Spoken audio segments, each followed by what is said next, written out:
I'm Reisigo, and I'm attempting to complete every single GameCube game, but I'm randomizing what game I'm playing next. In this episode, we're playing a tabletop game converted into a video game called Hunter the Reckoning. So let's see how our experience with Hunter the Reckoning went in 2024.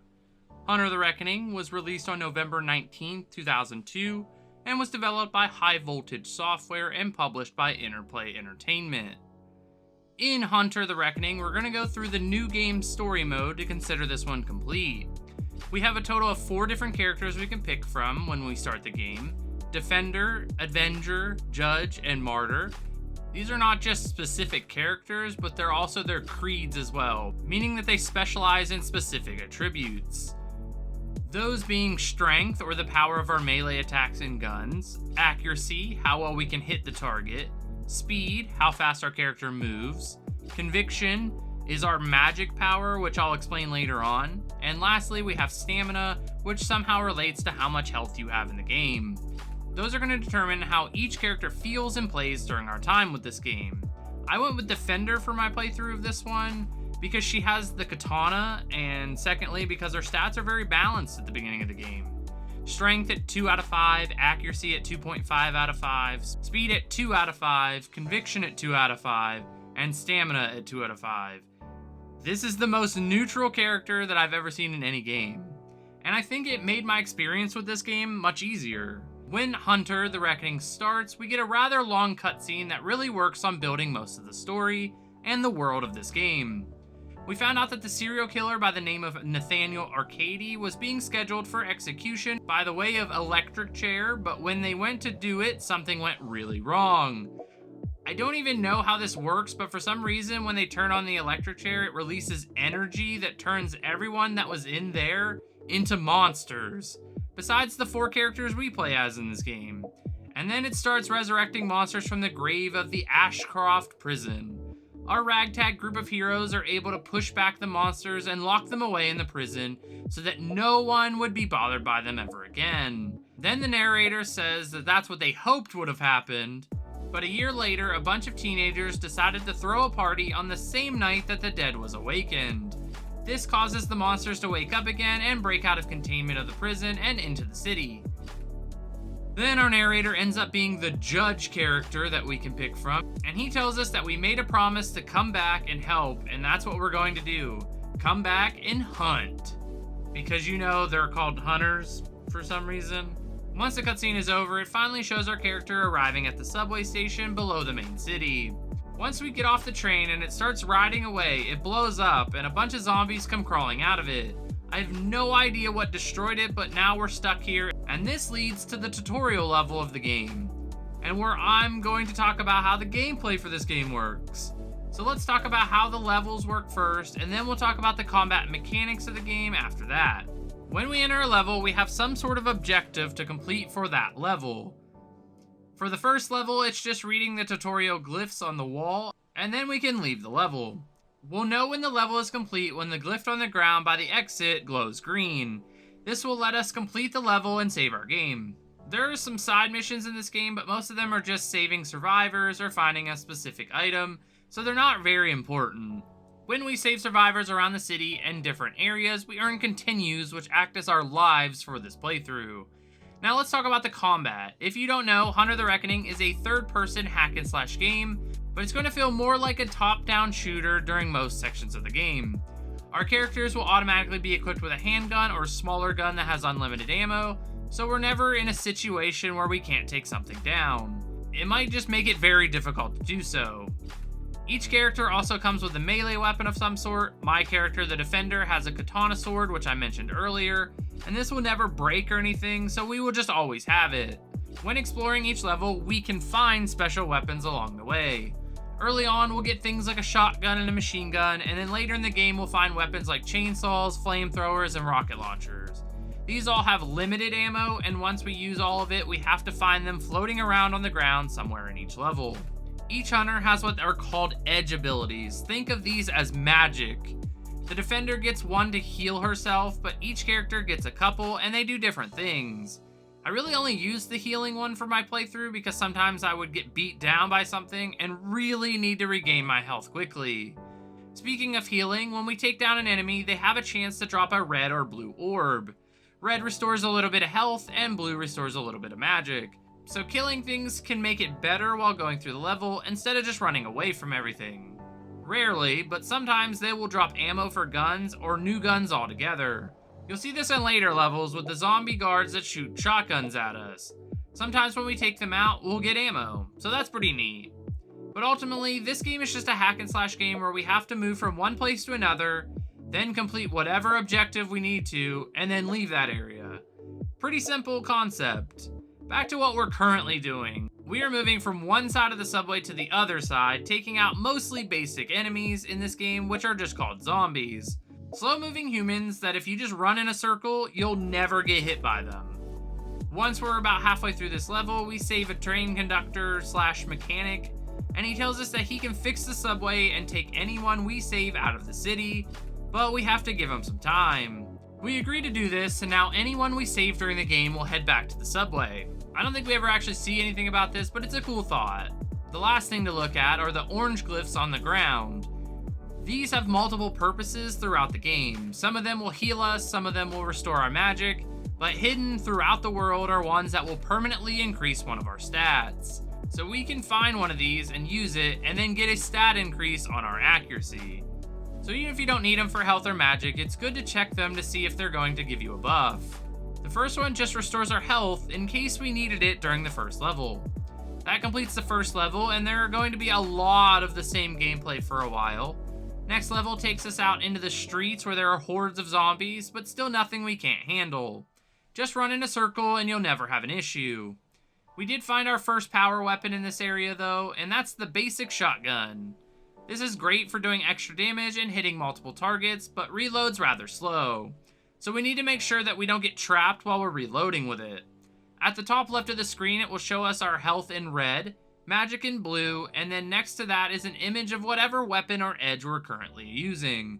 So we can check to see how much ammo we have left and what's in our inventory from there. Once we get about halfway through this level, we come across a woman hiding behind a car being attacked by a zombie. When we kill the zombie, we get a very short cutscene. The woman tells us that she's looking for a little girl by the name of Kaylee. She was supposed to take her to the church, but now she can't find her. We tell her to get back to the subway and we'll move on ahead and try to find her and take her to the church if we do. Then the remainder of this level is just looking around and trying to find the other 3 innocent people so that we can complete the objective and move on to the next level of the game.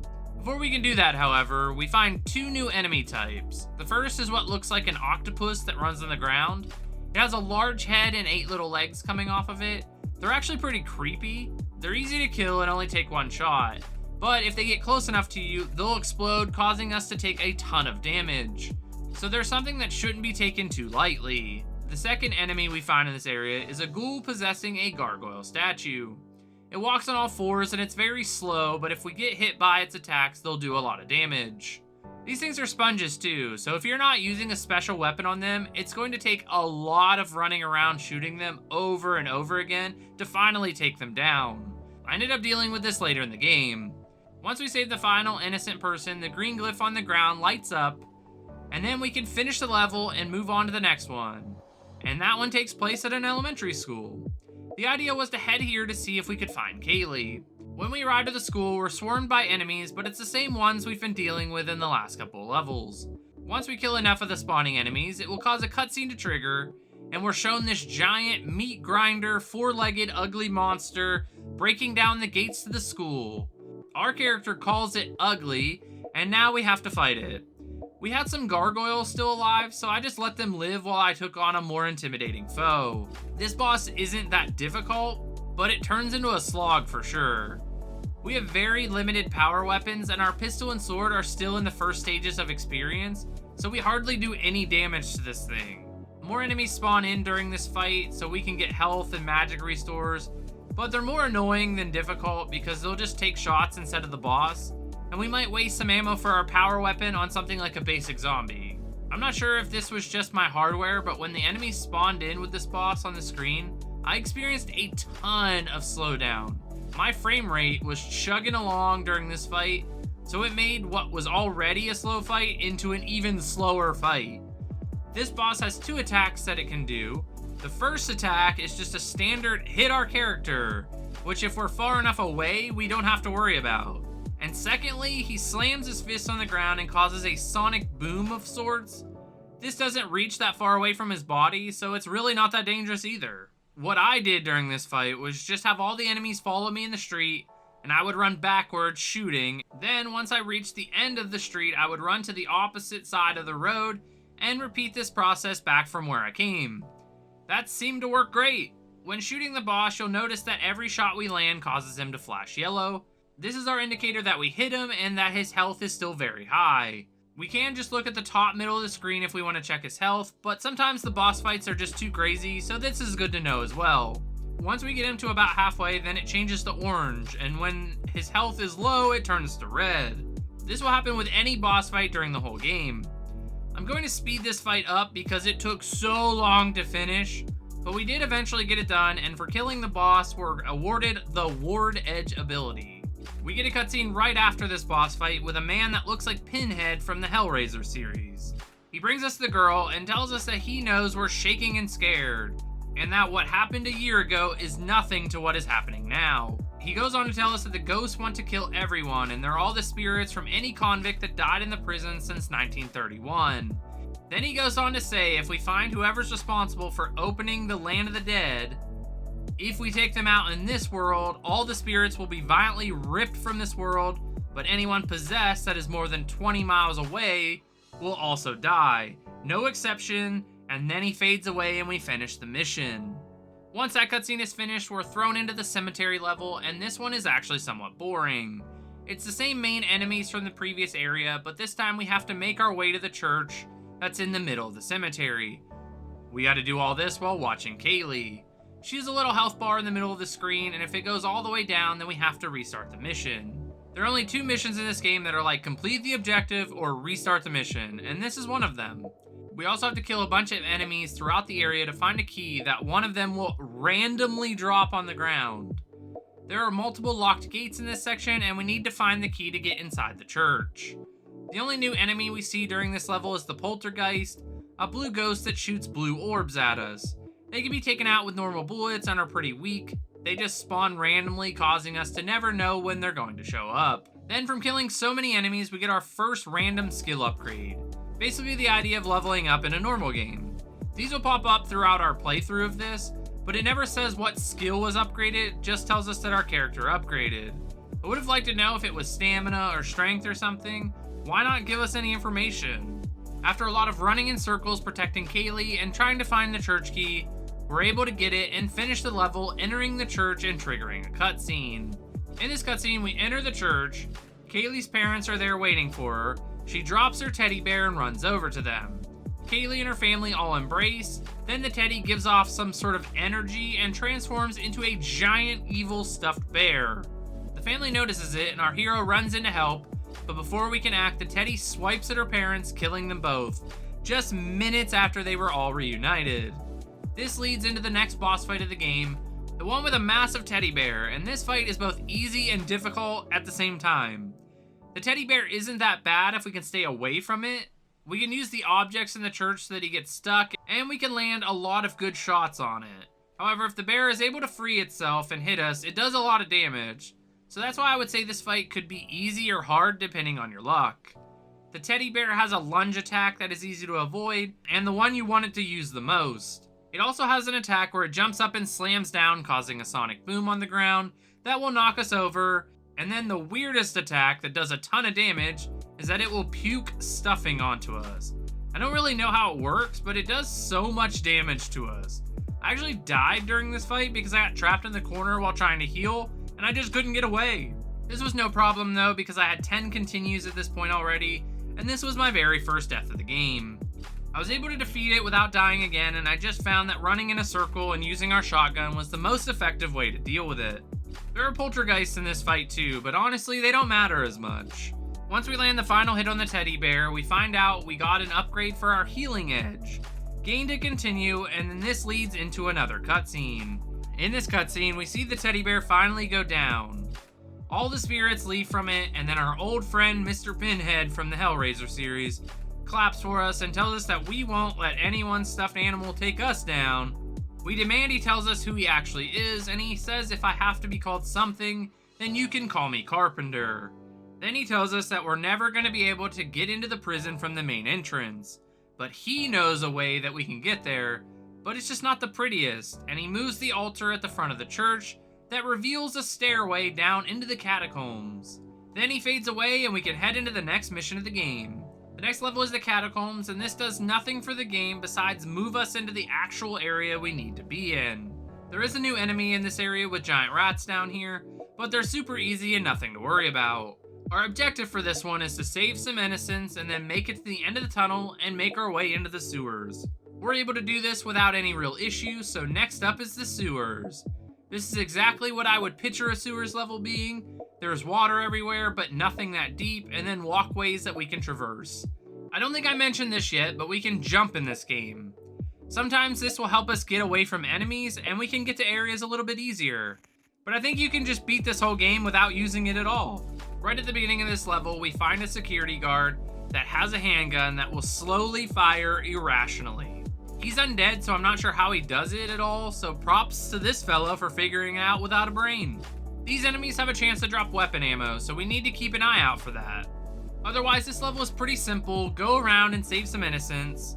Our objective to leave this area is to find 5 bodies around the sewer and lay them to rest by touching them, I guess. They're just skeletons laying in the corner of a room or something, and they're very hard to miss if you just look around in each section. Once we find all 5, we can complete this level and head into Sewers 2, which is more of the same thing, more rafters in this one, but we just have to lay spirits to rest again for the objective. The only new thing to point out during this part is that we stumble upon security guards that have shotguns now and can drop ammo for them, and a brand new weapon, the flamethrower, which some of the guards have for some reason. So, if these people got possessed and became these zombies, why were there guards in the sewers with flamethrowers to begin with? Were they taking out the rat infestation or something? This seems very excessive in my opinion. We also find a chainsaw floating there, and that thing is so broken in this game, almost any enemy will die from that quickly, even some of the bosses, which I'll talk about later in the game. Once we find our last spirit to put to rest, we get out of the sewers and it conveniently comes right out into the prison yard. A very short level, but we run into some interesting new enemies in this section. The first one we run into is a zombie dog. These things are fast, but they don't have a lot of health. The issue with this one is they will surround us and cause a bunch of damage quickly. If we can keep them away, then they can't hurt us. The next enemy that's new in this area are these female vampire girls with machine guns. They'll sprint at you as well and melee attack, but mostly they sit back and try to shoot you with machine guns. There is a big stage from that party that started this outbreak again in this area, which spawns a bunch of security guards for some reason, but outside of that, this level is short and we just need to find a key to get to the next area. This key leads us into the cafeteria area, which doesn't add anything new until we get to the freezer section. We move into this small area first and we come across an innocent woman and this crazy 2-legged egg-shaped monster. I have no idea what it is, but this one takes a bunch of shots before we can take it out. This was a struggle for a random enemy, and if there is more than one, we have no choice but to use our power weapons against them. Taking out this enemy gives us a key, and this unlocks our ability to enter the actual freezer. This area has meat hanging from the ceiling, and when we enter, these meat men spawn in. These creatures look like a raw piece of meat with a hook hand, and they shoot some sort of projectile at us. These things have a bunch of health and actually deal a bunch of damage if we get hit by them. We just have to kill enough of them in the area until one of them drops a key and we can leave into the final room of this area, which isn't anything new, just more zombie creatures. The next level takes us out to the prison yard. It's in the middle of the prison, and this area just has more zombies and dogs. This is one of those levels that we're going to finish a couple times during our playthrough of this game. Before completing the objective for this one, I made my way to an area doing some minor platforming and found a rocket launcher, which does massive damage to all enemies but can also hurt us, so it's something we have to be careful using, at least when we're in a large crowd of enemies. I also found a permanent accuracy glyph on the ground, which was nice because it increased our stats more. The objective for this level is to make our way through the courtyard and find innocents, so the same objective as many levels in this game. We find the last innocent person we need to find in the basketball courts, and that lets us finish the level and head to the next level, and this one takes place in the front yard of a mansion that's inside of the prison? ? I don't know if maybe we're outside on the other side of the prison, but I'm not sure. The warden had this built in the past, and it's just a giant mansion. I don't know why anyone would do this, but maybe it was common back in the day. I'm not sure about this. If you have any information on that, let me know down in the comments below. The first thing we find in the front yard is another permanent stat increase, but instead of accuracy, this time we got an increase in our strength, allowing for our weapons to do more damage, which is always appreciated. The front yard is mainly filled with dogs and has a different feel than most of the levels thus far in the game. The objective yet again for this section is to find the key that will let us get inside of the mansion, and as always, we just have to kill enemies until we happen to get the drop we need. This lets us enter the mansion, and as soon as we enter, we're attacked in the front entrance by normal enemies, but also by a black tentacle that comes from the ground. I'm not sure if there's any lore to this enemy. I don't know anything about it, and they're really annoying, but they're not too bad to deal with. Once we just shoot them a couple times, they'll go down. This area is one that I really liked. We have to go upstairs in the mansion, and there are 5 doors. 4 of the doors are locked when we go upstairs, so we can only go into one of them to start. In each room there are different enemies, usually the vampire girls, and one of them will drop a key to unlock one of the doors. And then we have to run around upstairs and check which one it unlocks. I think a lot of people might not like this, but I actually enjoyed this part. Once we complete that, we get one final key, we save the last innocent person, and we can now unlock the big door in the middle of the hallway. This triggers a cutscene. When we enter the foyer or lounge of this mansion, we see a man by the name of Dagenhart. He tells us to leave his home, but when we ask him to tell us how to send the ghost back, he tells us that we were at the Arcades execution just like he was, and that there is a ghost down there that's haunting Death Row, but there isn't anything that he can do about it.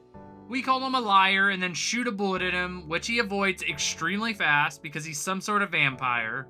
He tells us he didn't want this, but he had no choice, then proceeds to tell us that he has nothing left to lose and welcomes us to eternity before he finally attacks us. Then we get another boss fight, this one being extremely easy as long as you stay close to him.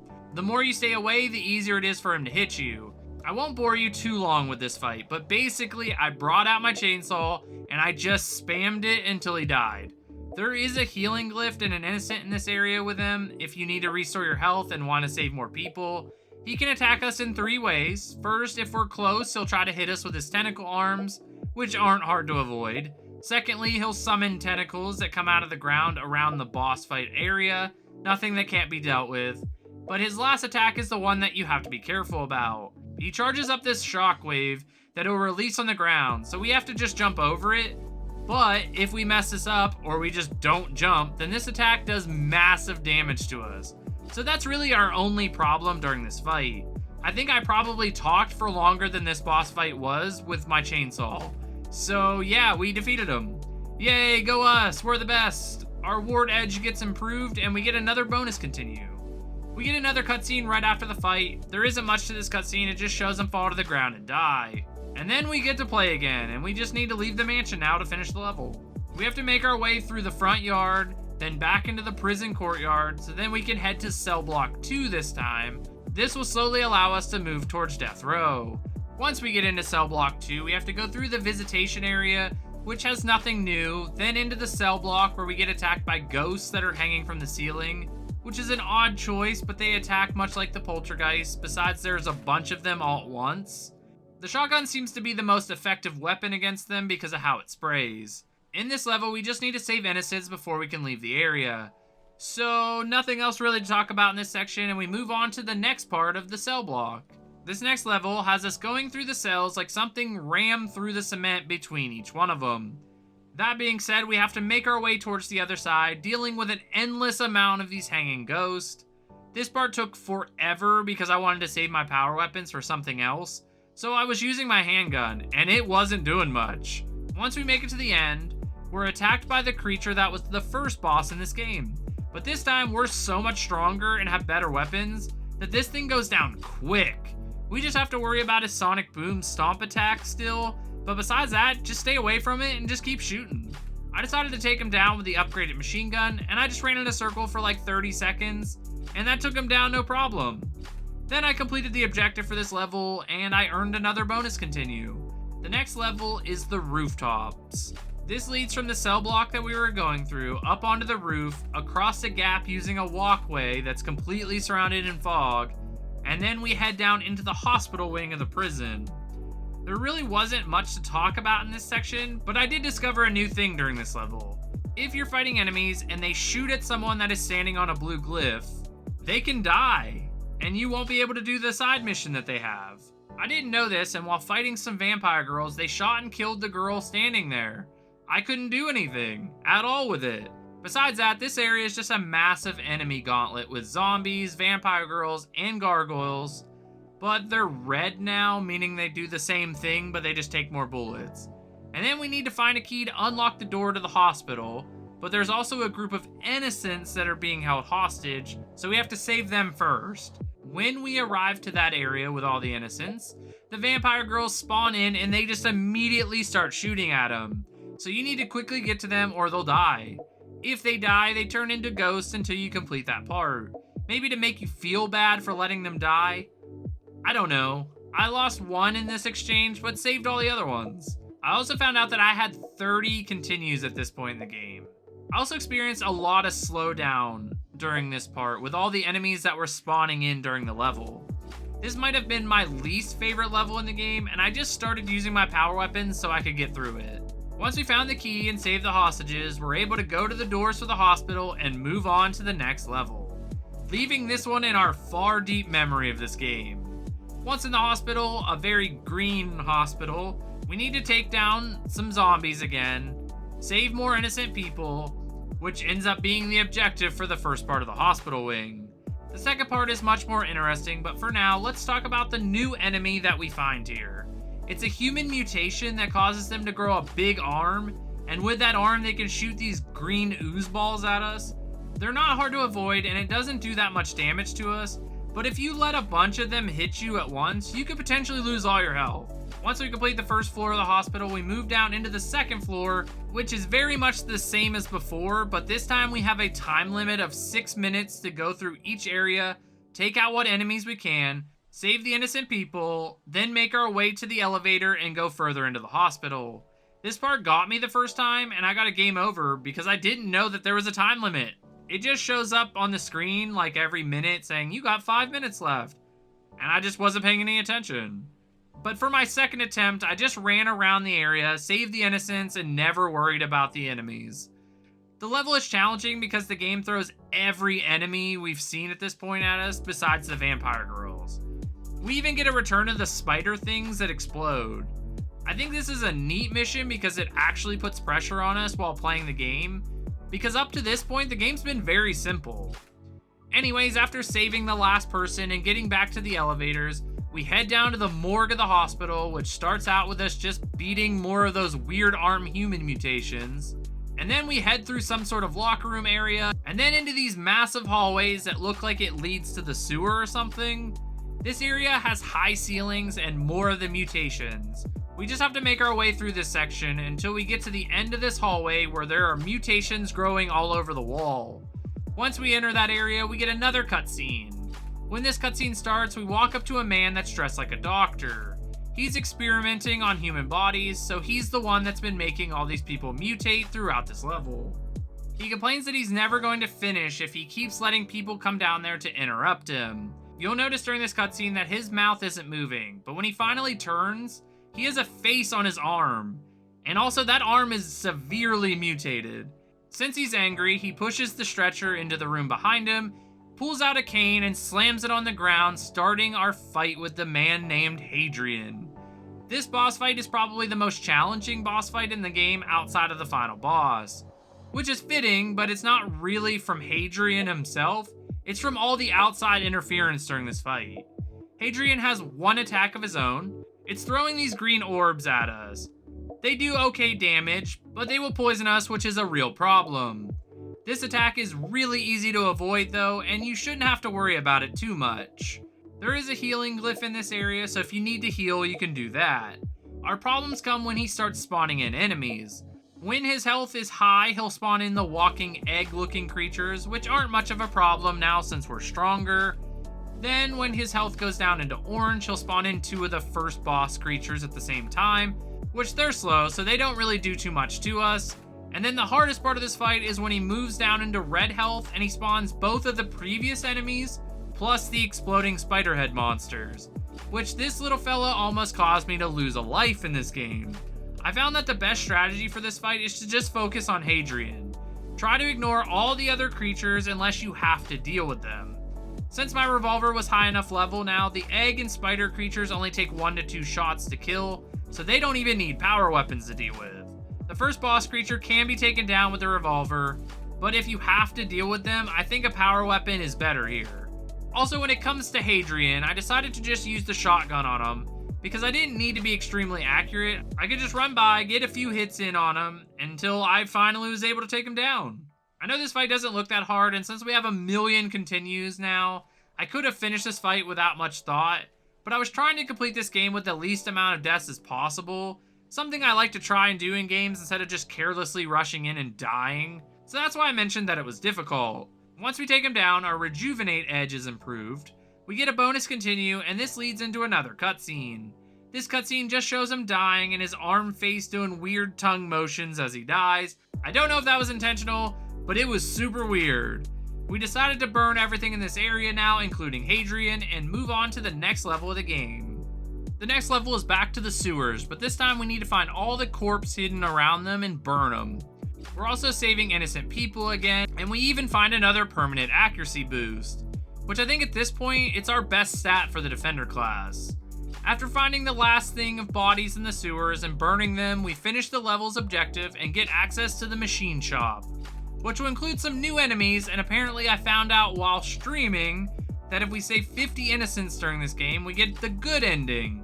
But if you don't, then you get a bad ending. So in this level, we crossed the 50 mark and are going to get the good ending for this game. I don't even know what the bad ending could possibly be in this game.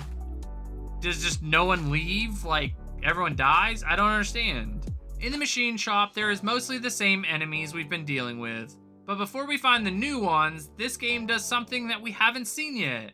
And that's making us use exploding crates to blow up a wall to advance further in the level. This was the first time we had to do anything like that, and it's this late in the game. What a weird mechanic to add when the game is almost over. Anyways, we do eventually make it to the room where we have to fight these mechanical things. I don't even know how these function, but they move around slowly, and then they'll try to just catch you on fire. That's their thing. I decided to just run away and use my revolver to take them out.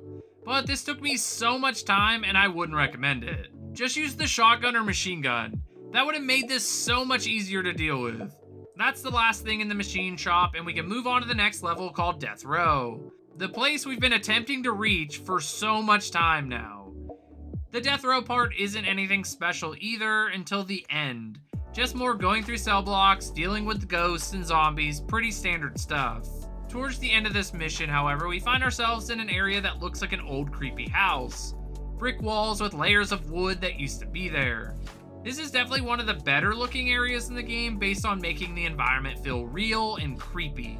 But when we get towards the end, we trigger another cutscene. We open up with a shot of the death row chambers, but this isn't a standard room for putting a criminal to death in. This has torture devices from all different time periods. When we enter the room, we see that Carpenter is there on top of the electric chair. He tells us that he spent 2 years there being stabbed, shot, and tortured, so he thought he knew what pain was until he met the warden. He tells us he didn't know what was worse, cowering in his cell hoping the warden didn't come in to take him away and feed on him, or listening to Hadrian giggle like a little girl as he experimented on them and tortured them. We confront him for using us to get inside of the prison. He tells us that you wanted in and I got you in. He's been waiting to find Hadrian so that he can deal with him. He wants to give him 4 days of pain. But then our character tells him that we killed him already, and he freaks out. He yells at us and tells us that we took that away from him, the ability to torture Hadrian. Then he rips his shirt off, he pulls out some blades. This man decided to wear such a strange outfit for this fight. The fight with him being our next boss fight. Carpenter is an interesting boss fight because he doesn't do anything special. He runs around and tries to kick us and stab us, and that's about it. He doesn't have any special attacks, so if we just keep moving, we don't really have to worry about anything. We can basically use any weapon we want against him, but at the beginning of the fight, our focus isn't really on him. The electric chair in the back is our target. We need to damage it so that it stops giving off this energy that pushes us back. I think this slowly heals him over time as well, so we need to get rid of it if we're going to make sure we actually kill Carpenter. This fight is extremely easy, but it takes forever. I also died twice because I was trying to shoot the chair with a rocket launcher on 2 separate occasions, and I was too close and it blew me up. So just run in a circle, shoot the chair, and once the chair is destroyed, focus on Carpenter, and then this fight is golden. I don't really know what they were thinking for this fight. You build this man up the whole game, and finally we get to fight him, and all he does is try to kick you and stab you. No special attacks, no anything. Just a boring fight that takes way too long. I think this is my least favorite boss in the game, just because it's boring. For completing the fight, we're awarded the Demand Edge, which allows us to boost our physical speed and performance to superhero levels, according to the manual, and of course we get another continue. Up to 44 lives at this point. The cutscene after the fight shows Carpenter die. Then someone runs across the screen getting our attention, and that person unlocks a door that leads out of this room. We're going to have to follow this person now further into Death Row. After going through some more cells and finding a room loaded with power weapons and innocents, we eventually make our way to the execution chamber where the electric chair was at the beginning of the game. When we get inside, we get a cutscene showing Arcady in the chair. He's somehow still alive and very normal at this point. We tell him to stand up and we can go somewhere less possessed and talk about what he did. He tells us we shouldn't be there, and then he tells us things are going to get messy and that he hates the soccer player Lionel Messi. We yet again tell him to get up and point our gun at him. Then a bunch of spirits appear, enter his body, causing him to transform into a werewolf. Which, when I was playing this game, I called that he was going to be a werewolf. But what I wasn't expecting was for him to have nipple rings. This was the strangest choice when designing this character. What was the point of this? Anyways, this leads us right into the boss fight with him as a werewolf. This is another pretty straightforward boss fight. He's going to chase us around this small room and try to melee attack us, which for the most part is easy to avoid. He does have a speed up power that lets him move more quickly to attack, but it's still pretty easy to avoid because you can see what he's trying to do, and the tried and true method of running in a circle is always helpful. I used the revolver for the beginning and ending of this fight, but the rocket launcher, flamethrower, and machine gun during the middle. He has this attack where he releases ghosts out of his body and they come out in a circle, which this does pretty decent damage to us, but nothing that really causes us too much trouble. The attack that gets us the most is the one where he shoots a skull out of his chest and then it explodes. This attack does a bunch of damage and it's actually somewhat difficult to avoid. We can heal during this fight using our edge ability and the healing glyph on the floor. There's also an edge glyph on the floor if we need to restore our conviction. I used the healing glyph so much in this fight that I couldn't use it anymore. I was able to beat him on my first try, but I used a bunch of ammo and I had to heal a bunch of times, having some very close calls during this fight where I would have lost a life.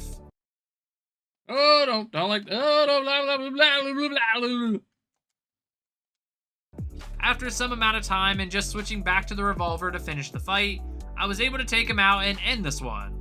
I didn't get the normal upgrade or bonus continue for winning though, which I thought was strange, but I figured at the time that this was probably the final boss and they wouldn't give you one because it's the last boss fight. But I was wrong. We get another cutscene after the fight. In this cutscene, he tells us that he was responsible for opening the hole the first time around, but it was on accident. But this time, he's not responsible for opening up the hole, but somebody else is. We ask him who, and he said someone that had everything to gain from it. We then think back and piece it all together. Dagenhart needed new bodies to bind his family to, and he needed the hole to open back up. He used the rave as a way to achieve this, and when we thought we killed him, it was actually a trick on us. We find out he's not dead, and we need to go back there and kill him once and for all. Arcady tells us he can't hold back the spirits any longer, and that we need to run from him. His voice gets all evil, and then our character takes off out of the room. The next couple of levels are running from him and killing him over and over again until we get back to the mansion. We head back into the main yard of the prison first. There are ghost wolves there now instead of zombies, but they're not any different than the normal dogs. We pick up some power weapons in this area and we have to fight Arcady. But this time, he has no health and just takes a few shotgun shots to take him down, turning the glyph green and letting us move to the next area, which is back to the meal hall. This section just has the wolves again, and we pick up a bunch of ammo for our power weapons during this section, like more shotgun shells, flamethrower fuel, and even gas for the chainsaw. We have to deal with some meat guys again, but this time we can just run through that room and head out on the other side. In the next room, we have to fight Arcady again, and I used the machine gun this time, and it wasn't a big deal. Now we can leave this area and head back into the main yard, but on the other side of it this time. This area gives us a lot of ammo for the shotgun and machine gun, and we even found a way to break Arcady this time, getting him stuck on a wall, and we just unloaded on him with our shotgun, taking him out with no real issue. We can finally leave this area and finish the level, but first we heal up, find more shotgun ammo, and head into the front yard of the mansion. The mansion entrance just gives us more power weapon ammo like the chainsaw and the rocket launcher, and then we have to deal with Arcady again. But we make short work of him with the shotgun, find some more machine gun ammo, and then head into the mansion. When we enter, there are a bunch of ghost wolves trying to attack us, but they're not a problem, and we get even more ammo in this area. The game knows it's heading to the final boss, and it wants you to have enough ammo to deal with them.